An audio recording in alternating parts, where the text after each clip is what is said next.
دیکھیں حالات جہاں تک الیکشنز کے ہیں تو وقت کے ساتھ ساتھ سیاست کے اندر بھی جدت آ رہی ہے، اور وہ جدت یہ ہے کہ اب لوگ برادری ازم کے تعصب سے کے خول سے باہر نکل رہے ہیں۔ اب موجودہ دور ایسا آ گیا ہے کہ پرفارمنس کی بنیاد پر لوگ ووٹ کریں کارکردگی گے۔ بالکل، ہاں۔ اب کارکردگی ابھی وہ کو دور لوگ ختم ہو دیکھتے گیا، ہیں۔ برادریوں کے نام پر اب ووٹ لینا اور برادریوں کے جھوٹ بولنا اور کیا برادریوں کی بنیاد پہ ووٹ نہیں ملتے، اور جہاں تک ہمارے حلقے کے منسٹر فیصل صاحب ہیں، جہاں تک ان کا تعلق ہے تو وہ تو مہمان ہیں ہمارے، ہم حویلی میں انہیں مہمان سمجھتے ہیں اور کیسے مہمان والا؟ کے طور پہ ٹریٹ کرتے ہیں۔ دیکھیں مہمان اس لحاظ سے ہیں کہ جس ٹائم یہ جنگی حالات آئے ہیں تو ہر بندہ اپنے گھروں کو بھاگا ہے۔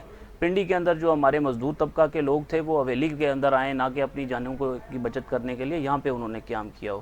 فیصل صاحب کا ہے اور باقی بھی جو ہمارے 2-3 امیدوار ہیں، سب کا اوڑھنا بچھونا رہنا خوشی غمی سب کچھ اسلام آباد کے اندر ہے، اور ان کے بچے اسلام آباد کے اندر رہتے ہیں۔ یعنی یہ سیر کرنے کے لیے جاتے ہیں ان کے حلقے میں؟ نہیں، سیر کے لیے آپ نہیں کہہ سکتے، کیونکہ سیر کرنے کے لیے انسان جاتا ہے تو تب بھی پسندیدہ جگہ پہ جاتا ہے۔ میرے خیال سے اگر پسندیدہ جگہ ہو تو کم از کم ایک آدھ دفعہ سال میں بندہ چکر لگاتا ہے۔ پسندیدہ ان کو پسند بھی نہیں ہے، یہ تو 5 سال بعد الیکشنز پہ جاتے ہیں۔